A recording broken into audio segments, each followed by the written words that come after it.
I was involved in a school shooting where one of my classmates passed away. However, the entire scenario turned out to be a prank, and I think my brother was the one behind it all. Plus, all updates. I was sitting in my engineering lecture when the sound of a shotgun firing off blasted outside, and everyone went into panic. I dived under my desk, while roughly 5 or 6 students all started running towards the giant metal structure at the front of the room to hide behind. All of these students managed to fit behind it, except for one. He was the frailest and smallest one, and was pushed out by the others. He was the only one out in the open, and he turned around and tried to force his way in underneath the professor's desk. However, our professor insisted there was only enough room for one, and he too pushed the student away. At that moment, he completely froze. He was out in the open, not moving for a solid 20 seconds, before he started clutching his chest. He collapsed on the floor and began having a fear-induced heart attack. Nobody rushed over to help him, as nobody was willing to risk their life for his, and we watched him pass away. The shooter, however, was still outside. At that moment, as selfish as it may sound, the only thing I could think of was that I needed to stay still, stay quiet, and not draw attention to myself. I was shaking so badly under that desk. It felt like the walls were closing in on me, and I couldn't breathe. My mind kept racing. What if the shooter came into our classroom next? I tried to control my breathing, but it was so hard. I could hear some of the other students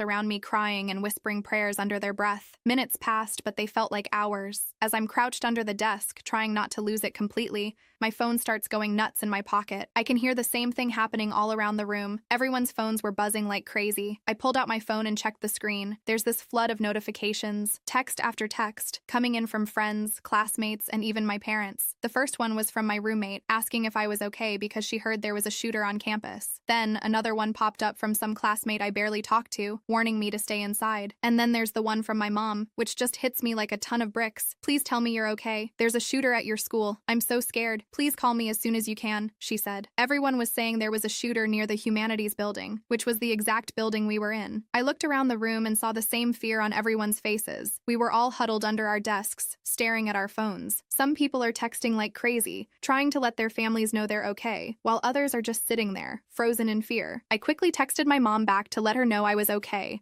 and would call her when I could. Eventually, the sound of sirens filled the air. Campus security and the police stormed the building. I could hear them shouting, their footsteps echoing through the halls as they cleared each room. When they finally got to our classroom, the relief I felt was so intense that I almost cried. They gave the all clear, telling us it was safe to come out from under our desks. I was still trembling as I stood up. My legs felt like they were made of jelly. We all stumbled out of the room. The hallway was a mess. Students were everywhere, some of them crying, others just staring blankly ahead. It took a while for the police to explain that there was no shooter, and that the 2 gunshots we heard was an accidental discharge by a campus security officer responding to a false report. But by then, it didn't matter. The damage was done. Our classmate was dead, and the entire campus was in shock. As soon as I could, I pulled out my phone and texted my brother Mark. He's also a student at the same university, and I needed to make sure he was okay. I texted him and asked if he was safe. It felt like an eternity before he replied, even though it was probably just a few seconds. He responded, and I could finally breathe. He said he was fine, locked down in another building, and asked if I was okay. I told him I was fine,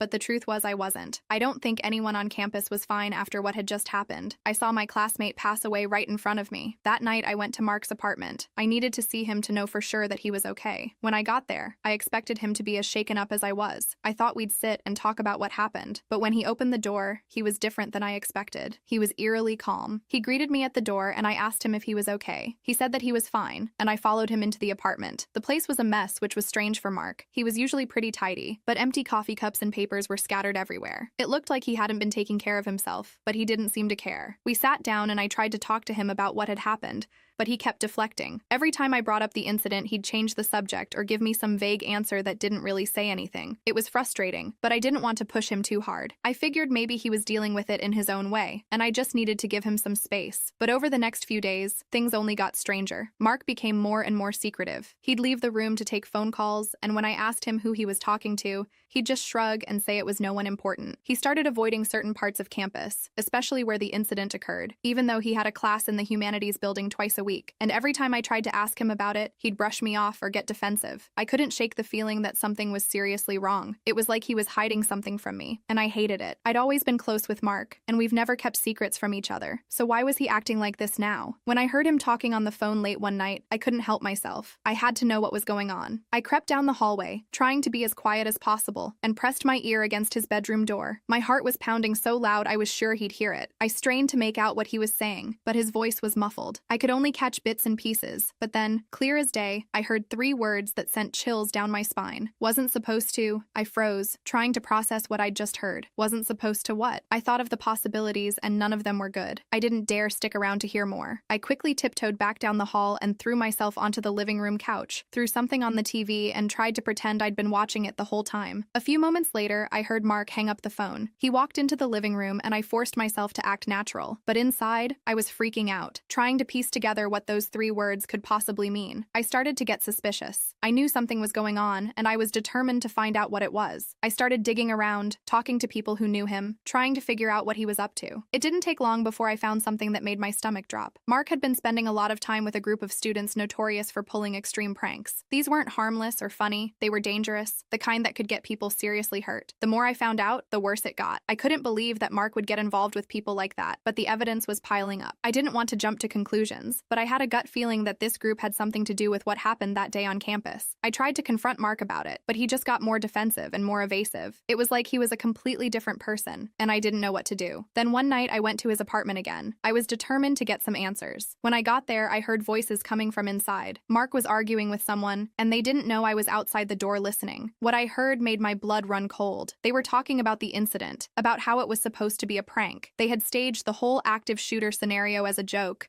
thinking it would be funny to cause chaos on campus. But things spiraled out of control when the campus security officer fired his gun, and Ryan had a heart attack. They never meant for it to go that far, but now someone was dead. I couldn't believe what I was hearing. My own brother had been involved in someone's death. I felt like I was going to throw up. I didn't know what to do. Part of me wanted to burst into the room and confront him right then and there, but another part of me was too stunned to move. I waited until the other student left before I walked in. Mark looked up at me. His face went pale when he saw the expression on mine. He knew that I had heard everything. I instantly asked him what the hell did he do and what was going on. He tried to explain and justify it, but nothing he said made it any better. He kept saying it was just supposed to be a prank, that they never meant for anyone to get hurt. But that didn't change the fact that someone had died because of what they did. My classmate was dead, and it was partly Mark's fault. I felt like I didn't even know him anymore. I don't know how he could be so reckless. I was furious with him, but more than that, I was devastated. I had always looked up to Mark. Growing up, he was the kid adults loved. He always did the right thing, even when no one was watching. He was the kind of person who would always stand up for what was right, even when it was hard, even when it meant putting himself on the line. The Mark I grew up with wouldn't have let things get this far, but somehow, somewhere along the line, something had changed. I was torn. Part of me wanted to protect him because he's my brother, and I love him, but another part of me knew that I couldn't let this go. What he did was unforgivable, and I knew that if I stayed silent, I would be just as guilty as he was. My classmate's family deserved justice, and the truth needed to come out, no matter how much it hurt. After a lot of sleepless nights and agonizing over what to do, I made the hardest decision of my life. I went to the authorities and told them everything I knew. It felt like a piece of me was being ripped out, but I knew I had to do it. I couldn't live with myself if I stayed silent. The fallout was brutal. Mark was expelled from the university, along with the other students involved in the prank. Some of them were even charged with criminal offenses. The campus was rocked by the scandal, and my family was devastated. My parents were ticked off with me. They couldn't understand why I had turned in my own brother. They blamed me for ruining his life. Now my family is basically torn apart. Mark won't speak to me, and my parents barely look at me. I've never felt so alone in my life. I keep asking myself if I did the right thing, but deep down, I know I did. Ryan didn't deserve to die, and I couldn't let Mark get away with what he did. But it's still hard. It's hard to know that I'm the one who tore my family apart. I've tried to keep going, focus on my studies, and move forward, but it's not easy. Everywhere I go on campus, I feel like people are whispering about me, like they know what I did. I felt like the backlash of the incident fell in my lap, and I was getting punished worse than Mark had. I'd become an outcast. I tried not to let it get to me. I knew that what I did was the right thing, even if it didn't feel like it sometimes. I haven't spoken to Mark since he left campus. I don't know where he is or what he's doing now, and honestly, I'm too scared to reach out. I'm terrified that he hates me, that he'll never forgive me for what I did. I keep telling myself that time will heal everything, and that eventually, my family will come around and understand why I did what I did. But right now, that feels like a distant dream. Update. It has been almost a year since I spoke to Mark, and I just found out that he has been sentenced to 4 years in prison. I found this out from my mother, who called me to tell me what a terrible sister I am, and that if I just kept my mouth, her son would still be a free man. It hurt a lot to hear that, and I just hung up on her after not saying anything. I'm trying to deal with this, but it's a lot.